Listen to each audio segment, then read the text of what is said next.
Hey guys, it is Kuz here with the Contraband Esports Network bringing you Game 2 of oGsMC versus IMLosirA.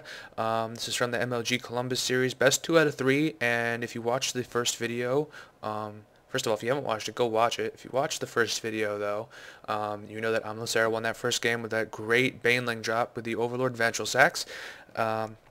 Apologies, by the way, for taking so long to get this second video out. We have been busy here at CESNetwork. Got a couple of announcements for you.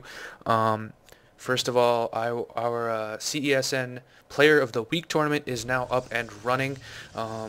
Details about that will be in the section under the video.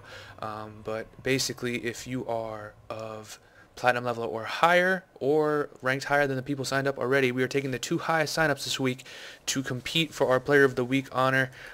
Game will be obviously on this channel, and the winner will take home $10 this week. So that is a little bit of coin for you players that if you looking to make Starcraft something that makes you money, definitely click on the link, check it out. Also, tomorrow, today is Friday, Saturday night, 6 p.m. Eastern Standard Time, I will be casting the Caster Orgy tournament over there at Zeek.com. If you are not signed up for that and looking to be in a tournament, go ahead and sign up there. Should be some good fun. There are going to be 13 casters there, so we'll see how it works out, but I'm very excited about that. And shout out to Philly Starcraft for that invite, really appreciate it. But let's go ahead and get into the action here. IMLosirA, we see he made an assimilator, but he actually canceled it, so it looks like he's thinking about getting an early expansion. MC sort of using that probe to make sure it doesn't happen. Meanwhile, over here at MC, we see a gas coming up. It looked like he did a gateway at 12 and an assimilator at 14, so nothing nothing out of the ordinary for either of these players here. In terms of scouting, take a quick look. Neither of them, well, I guess a little bit better scouting from MC than LosirA. He knows where his opponent is. LosirA does not, but I think he can make a pretty good assumption. LosirA, we see this hatchery coming up. He managed to get this probe out of the way long enough to get it up, but the probe should see it.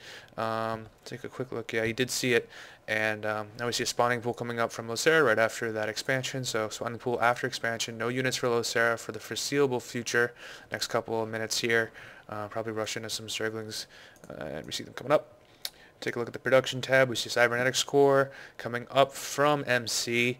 And still nothing too out of the ordinary for him. He's going to sort of make a wall here to protect against that rush. Even then, he doesn't really have to worry about it. He knows that an early expansion is coming up from LosirA, and he's got time to get himself ready. But we see he's going ahead, getting Warp Gate research, getting that Zealot up to make a choke here, following it up with the Sentry, presumably for force fields for this choke here.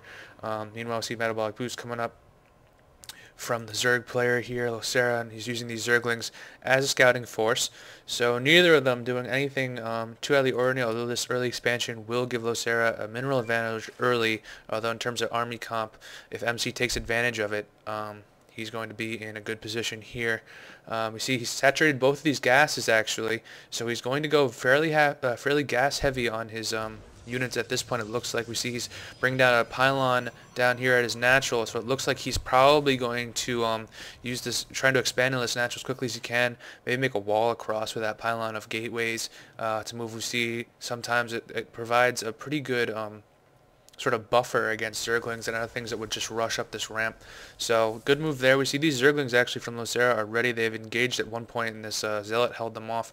So he's got a Zergling with 8 health, and he's just going to use these probably to scout around, see what he can see, and MC should be able to deal with this without any serious problems. Got 2 sentries here. We see this Nexus going up, so he's going to have that natural expansion, but over here we take a look at LosirA. He's got this sort of saturated. He's got 4 drones on it, and we see he's just now getting some gas. And take a look over here. He's got a Roach Warren coming. So he's going to be going Roaches here, it looks like. So nothing that MC shouldn't be prepared for at this point is Protoss Roaches. Obviously not so good against Immortals, so we'll see if he gets a robotics facility to answer. Right now he's getting a Twilight Council. Looks like he maybe is going to get Blink or Charge for Zealots, and he doesn't have a Forge up, so it doesn't look like he's going to try and rush any sort of expansions. We see this Twilight Council really nicely placed behind this mineral line. You always want to keep your tech in the back. I've mentioned this before in some of my casts, but the longer you can keep your tech hidden from your opponent, clearly it's going to give you an advantage in terms of your opponent not knowing what you're doing.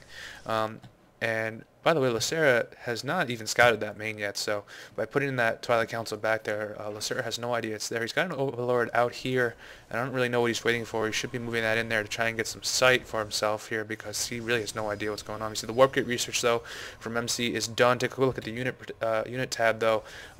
Looks like IMLosirA has an advantage here. He's got 7 roaches, rather, and 8 Zerglings against 4 sentries and 1 zealot, and as long as MC stays defensive here, he should be in a fairly good position. We see IMLosirA bringing all of his army down here, sort of massing up right here near this third.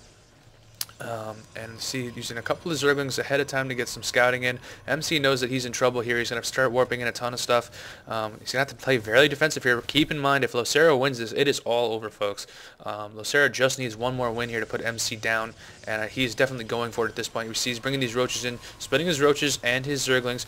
Nice force fields, though, from MC. Going to keep out these Zerglings, but this pylon looking like it's going to go down, and IMLosirA definitely going to take advantage of. Oh, another great force field from MC, and he's going to make sure that this doesn't become a thing where IMLosirA can sneak in. He's using these force fields very well from his sentries. Great sentry micro there. And you see, brought another pylon up here to get this warp gate going, but these roaches can go ahead and bypass through those force fields. Sort of a lapse there from MC. Keeping these force fields. Oh, not good enough though here. He's got a second force field though. Should use his drones, or his probes rather, to kill some of those Zerglings. He should be fine on that front. See him warping in a couple more stalkers here to deal with these sentries up top. He's got to be careful with a micro. We see he's warped in a Dark Shrine near these Templar archives as well as a Forge, and he's brought in a Dark Templar actually. So IMLosirA, this attack's not going to work for him because he has nothing to detect this Dark Templar with, so it can sort of kill whatever it wants at will. He's already got 6 kills, so he's just going to go up here and deal with this Roach apparently, and 3 hits should be enough, and that's going to be it. But IMLosirA did some good damage there. Got 2 pylons, as well as take a quick look. He did get some of that mineral line, and we take a look at the income tab really quickly. He's got a slight advantage. He really hasn't gotten any gas yet, but we see he's taken this third, and he's also got a Spore Crawler in here for detection against those Dark Templars. So it'll be interesting to see if it comes up quick enough for him to get sight on this. Also, he has no units over here, so this Dark Templar can be able to do whatever it wants, really. It should be able to take this down without any problems. These Zerglings are advancing, sort of ignoring the Dark Templars, which is curious. You'd think he'd try and move back into position. You see a couple of Zerglings here as well, trying to get a surround on that Dark Templar, and they do just that. Nice surround by IMLosirA dealing with that. We see he's bringing in more Zerglings to try and harass this mineral line, and he's not going to be able to get in there. MC using that Forge to bring in a Photon Cannon, very, very smart, and another great force field from MC, just using them to keep out those Zerglings. And we see that he has made this wall that I mentioned earlier, as we've looked at actually in these last 2 battles, to make sure that those Zerglings don't creep in through this side and have to go all the way around this Nexus, using the Nexus as protection almost. And it's worked out very well for him. These Zerglings not being able to get the surround they like to get on units to kill them, and it's really paying off right now. We see Blink research coming up from MC, and right now he needs to think about getting a third. You see IMLosirA placing a Zergling actually not in the correct spot to prevent this third from happening, but no moves from MC to grab it. MC, by the way, he does know it's there because of that Dark Templar that was there earlier. We see a nice surround though from IMLosirA. Nice force field to break up that surround from MC. That is well done. Not as easy as it looks. He makes those force fields look very, very easy, and he has done a great job with them all game, but he's got to be very careful because he is now being outproduced pretty handily. Take a look. Harvester count. It's a joke. He's got IMLosirA's got just about 20 more harvesters than MC at this point, and way, way more minerals. Although remember, on the gas side of things, he hasn't been really getting gas as much as he should have been. We see there's a lot of Zerglings coming up with those minerals, a couple Spine Crawlers as well, which is interesting because he doesn't really need them at this point. He needs to be making detectors. And here we see over here a robotics facility coming up from MC. A couple more warp gates as well. He's warped in. He's now up to, looks like 6. So you always want to be making more warp gates as you expand. And this robotics facility should be churning out probably Immortals for now, unless he goes ahead and gets a robotics facility to deal with those Zerglings. But those Immortals are going to be very, very effective against those Roaches. We see MC bringing in some Photon Cannons here. Yep, there's a Nexus here as well. Sorry, I missed that. And we see these Dark Templars being used very, very effectively to keep these Nagas. Very interesting play there, very smart play there from MC. A lot of research right now from IMLosirA. Burrow, we got roaches coming up, but missiles, Gale reconstruction. We see this Overseer cocoon coming up right now from IMLosirA, trying to get something that can detect those Dark Templars. We also see a Nidus network from him, which is something we have seen before at CESNetwork, although it was not as effective as I think that was Idra.